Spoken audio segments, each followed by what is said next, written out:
Most welcome dear students in Baba study zone.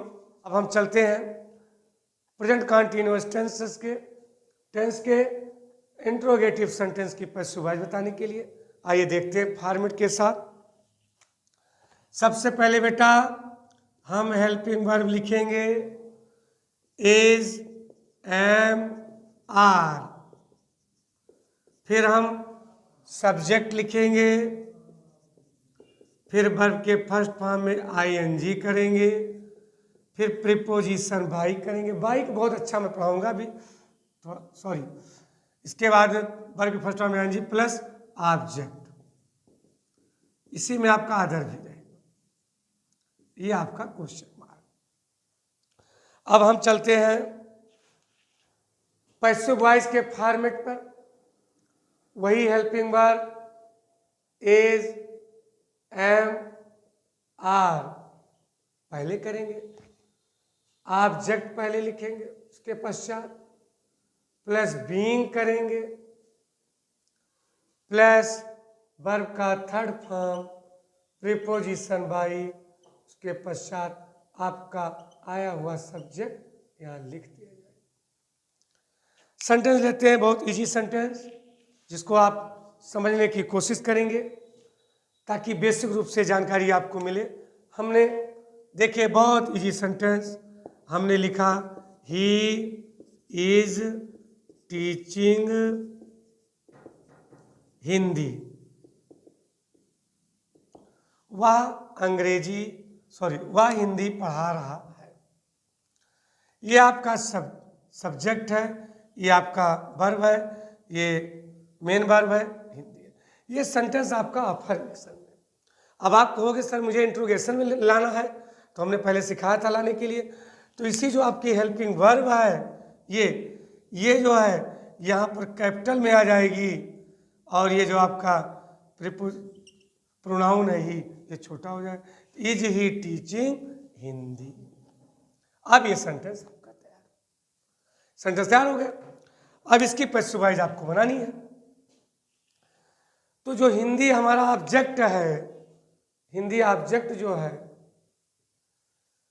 इसको हमें लेना है सबसे पहले लिखने के लिए। तो जब यहां पर हिंदी हम करेंगे, हिंदी नाउन है, हिंदी करती है। अब इतना आपका बच्चा हेल्पिंग वर्ब।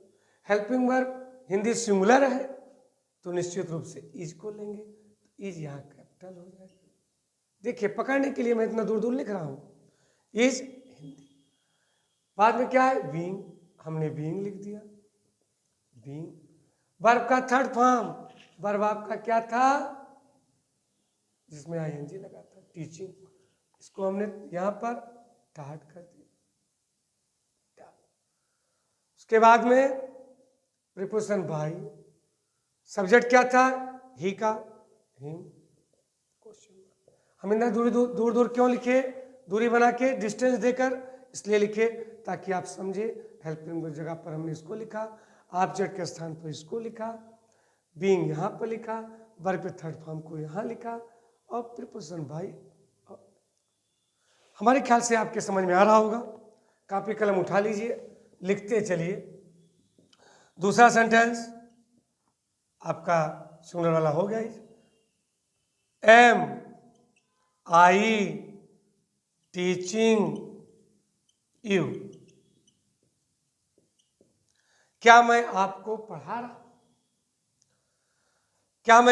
रहा हूं, ये आपका subject, helping verb, main verb आपका। आज जब इसकी पैसिव वॉइस विद्यार्थियों बनाओगे तो अब आ जाइए हेल्पिंग वर्ब के स्थान पर। अब आपको जो आपका ऑब्जेक्ट यू है वो सब्जेक्ट के स्थान पहुंचेगा। ऑब्जेक्ट के स्थान जब यू पहुंचा, यू यहां आ गया, और यू की हेल्पिंग वर्ब क्या होगी, प्लूरल की, आर यू। बीइंग अपनी जगह पर है, बीइंग अपनी जगह सेट हो गया।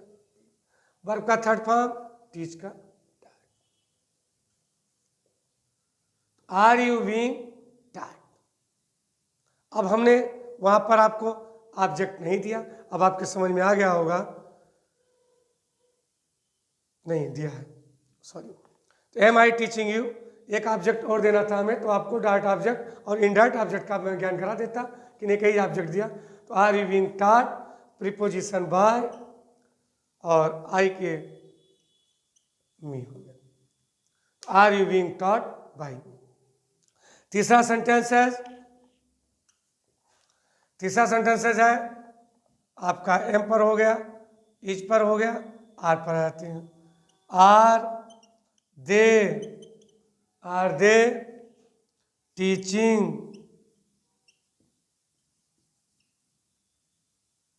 हिम, क्या वे उसे पढ़ा रहे हैं, ये आपका ऑब्जेक्ट। मेन बात सब्जेक्ट हेल्पिंग। अब यहां पर आप आइए, ये देखना है कि सब्जेक्ट तो प्लूरल है, सब्जेक्ट तो प्लूरल है, लेकिन जो आपका ऑब्जेक्ट है वो सिंगुलर है।